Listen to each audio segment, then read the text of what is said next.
வீட்டில் பூஜை அறையில் பல தெய்வ படங்களை நாம் மாட்டுவோம். அதுக்கு ஏதாவது திசை நியமம் இருக்கா அப்படின்னு கேட்கிறேன். பொதுவா கிழக்கு வடக்கு இதுதான் ரொம்ப சுபமான திசை. மேற்கு தெற்கு இது ரெண்டும் விளக்க வேண்டிய திசைன்னு சாஸ்திரம் சொல்லும்.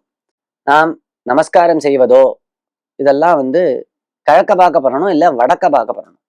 இருக்கிறச்ச தெய்வ படங்களை விநாயகர், சிவன், பார்வதி, மகாவிஷ்ணு, ராமர், கிருஷ்ணர் போன்ற மகாலட்சுமி போன்ற தெய்வ, சரஸ்வதி போன்ற தெய்வ படங்கள்லாம் கிழக்க பார்க்க தான் மாட்டணும். அப்படி இல்லைன்னா வடக்க பார்க்க மாட்டலாம். கிழக்கு வடக்கு இந்த திசைகளை நோக்கி தான் இந்த படங்களை வைக்கணும்.